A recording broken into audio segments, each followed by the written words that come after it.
मुझे पाकिस्तान के राष्ट्रीय कवि हैं अल्लामा इकबाल, मुझे उनका एक शेर मिल गया कि ए राम मैं तुझे वक्त का पैगंबर क्यों ना कहूँ। ये फारसी में ये शेर था, इस शेर ने मुझे बहुत हिट किया। फिर मैंने भगवान श्री राम का पूरा रिसर्च किया और 3-4 शेर कहे जो पूरी दुनिया में वायरल हुआ शेर। आप जानते होंगे जो है अभी आचार्य श्री राम भद्राचार्य जी को, स्वामी जो है और क्या कहते हैं मुरारी बापू को, इन सब लोगों को मैंने वो शेर सुनाया।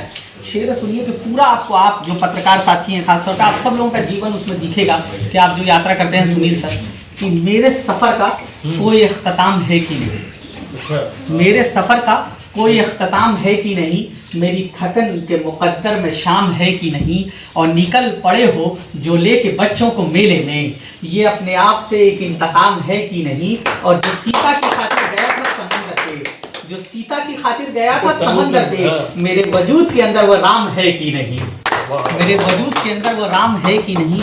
और एक शेर और सुनिए कि हम लोग तो भाई शहरों में रहते हैं, आप लोग गांव से आए हैं, कोड़ाम से आप आए हैं सर। हमारे शहरों में ये होता है कि हम लोग हाय हेलो का एक कल्चर है हमारे देश में, हमारे शहरों में। जब हम कभी अपने गांव जाते हैं, खासतौर पर मैं भी अपने गांव जाता हूं, तो वहाँ की संस्कृति किस तरह पाता हूँ। सुनिए कि हमारे हाथों की किस्मत में काम है कि नहीं, हमारे हाथों की किस्मत में काम है कि नहीं, हमारी रोजी का कुछ इंतजाम है कि नहीं। लोग कहते हैं इंजीनियर हो, बहुत ज़्यादा पढ़ लिया, एमटेक कर लिए, नौकरी किया करो। तो हमने एक शेर कहा था, वहाँ से शेर ऐसा हुआ कि पूरी दुनिया ने इसको सुना कि यहाँ पे गौतम जी हैं, गौतम गोरखपुर जी। गौतम जी सुनिए कि हमारे हाथों की किस्मत में काम है कि नहीं, हमारी रोजी का कुछ इंतजाम है कि नहीं, और हमारे शहर में हाय हेलो का कल्चर है, तुम्हारे गांव में अब राम राम है कि नहीं।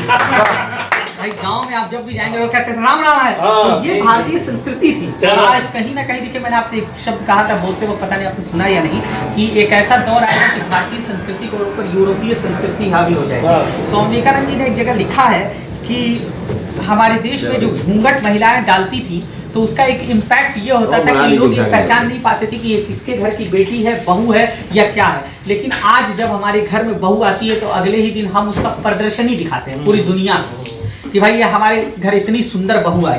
और उसका इम्पैक्ट ये हो रहा है कि चौथे दिन जो है वो डिवोर्स का पेपर वो सबमिट कर दे रही है। मैं नहीं कह रहा हूँ, महिला आयोग की रिपोर्ट है कि जितनी शादियां इस तरह की हुई हैं वो भैया 50% भी नहीं चल रही। मैं नहीं कह रहा, महिला आयोग की रिपोर्ट है 10% नहीं चल रहा है। अब मैं आपको बताऊं कि एक शेर मैंने कहा अभी जो कल बहुत वायरल हुआ कि भगवान श्री राम का हम लोग नाम लेते हैं तो हनुमान जी को अलग नहीं कर सकते। हनुमान जी की एक शख्सियत थी, वो उनके साथ थे जैसे। तो मैंने वहां से एक शेर कहा था भैया, खासतौर पर आपको सुनाता हूँ, सुनिए कि संदेश राम का लिए बलवान आ गए, संदेश राम का लिए बलवान आ गए, सच्चाइयों का करने ऐलान आ गए। संदेश राम का लिए बलवान आ गए, सच्चाइयों का करने ऐलान आ गए। लंका की धरती हिल गई, कोहराम मच गया, सीना पुकार उठा हनुमान आ गए। क्या बात है, सीना पुकार उठा हनुमान आ गए। देखिए आपने पूरी दुनिया में देखा होगा 210 मुल्क हैं, श्रीलंका एक मुल्क है जिसमें एक श्री लगा, और हमारे भारत देश की संस्कृति में श्री आदर और सम्मान के साथ लगाया जाता है। तो मुझ जैसा एक मुस्लिम समुदाय का लड़का जो उसकी कोशिश करता है कि हम एक क्या ढूंढ सकते हैं, मैंने वहां से एक बात कही, सुनील सर सुनिए, कि जला के पापों को फिर से उसे बसाना पड़ा, जला के पापों को फिर से उसे बसाना पड़ा, तो श्रद्धा और आस्था के फूलों से सजाना पड़ा। हमारी माता ने गुजारे थे वहां कुछ दिन, कभी तो नाम के पहले श्री लगाना पड़ा। ये एक तरफ हमने देने की कोशिश की है।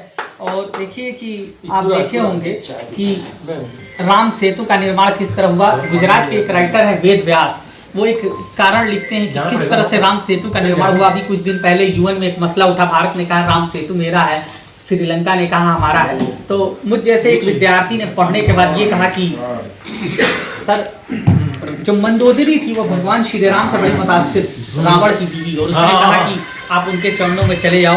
तो मैंने वहां से एक शेर कहा था, खासतौर पर सुनिए कि नदी क्या है समंदर भी तैरने लगता, नदी क्या है समंदर भी तैरने लगता, तेरा डूबा हुआ मुकद्दर भी तैरने लगता, और अगर तुम जरा सा मंदोदरी की सुन लेते तुम्हारे भी नाम का पत्थर तैरने लगता। क्या तो ये हमारी भारतीय संस्कृति है। और मैं एक बार पुनः बधाई देता हूँ, और मुझे खुशी है कि स्वामी विवेकानंद जी की जयंती, देखिए मैं आपसे बताऊं कि लोग बार बार ये कहते हैं जन्मदिन, जन्मदिन, जो महापुरुष होते हैं उनका जन्मदिन नहीं होता, जन्म उत्सव होता है। उत्सव होता है और उत्सव मनाने की जिम्मेदारी हमारी है। मैंने आपसे अभी कहा कि लोग बात तो कहते हैं लेकिन दो चीजें होती हैं। मैंने पूरी दुनिया के मंचों से ये बात कही और आज फिर कह रहा हूँ कि देखिए, जब किसी व्यक्ति को हम अपना आइडियल मानते हैं, मैं आपको बताऊँ मुझसे कहा जाता है तो मैं हर जगह लिखता हूँ ये नहीं, आइडियल क्यों है ये लिखता हूँ। वो व्यक्ति पूरी दुनिया में बहुत कम ऐसे लोग मिलेंगे जिन्होंने किसी सिद्धांत को दिया हो तो उस सिद्धांत को पहले खुद इंप्लीमेंट किया हो। स्वामी विवेकानंद जी उनमें से हैं जिन्होंने करके दुनिया को दिखाया। तो मैं लोगों से यही कहता हूं और मैं ये बिल्कुल भी नहीं कहता हूं कि आप टैग लगाइए मैं ये हूं। जब आप काम कर लेते हैं एक समय के बाद आपको खुद वो टाइटल मिल जाता है, लोगों के कहने से होता है। तो यकीन जानिए, एक आखिरी शेर आपको सुना करके मैं जगह ले लूंगा। हमारे बीच गौतम गोरखपुरी जी हैं, मैं चाहूंगा कि वो भी 2-3 शेर सुनाएंगे। भैया, हमारा भारत देश आज भी लोग हमसे कहते हैं कि अरे यहाँ पर ये है, ये सरकारें आ गई, ये हो गया। आपने कहा कुछ नहीं हुआ, हम जैसे थे वैसे हैं और बहुत अच्छे हैं। तो मैंने एक शेर वहाँ से कहा था खास तौर पर, और भैया सुनिए कि सजा के अपने घर में गीता और कुरान रखते हैं, सजा के अपने घर में गीता और कुरान रखते हैं। जहाँ पर राम रखते हैं वहीं रहमान रखते हैं, जहाँ पर राम रखते हैं वहीं रहमान रखते हैं। हमें ये सोचकर मिन्नत बहुत ही फख्र होता है कि हम अपने दिल में एक खूबसूरत सा हिंदुस्तान रखते हैं। साहित्यकारों की बहुत सारी जिम्मेदारी होती है।